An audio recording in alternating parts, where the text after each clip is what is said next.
In this tutorial, you will learn how to upload files via the Plesk File Manager. This tutorial assumes you already know how to log into Plesk.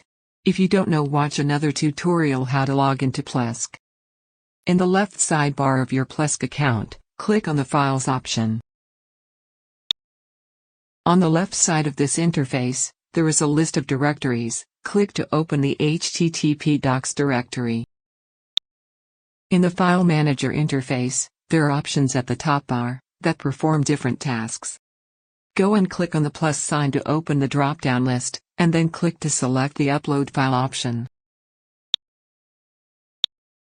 It opens a browser window that allows you to select files from your local machine.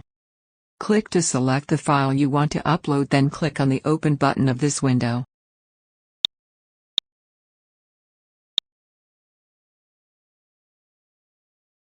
Success! The selected file has been uploaded into the HTTP docs directory. Thank you for watching.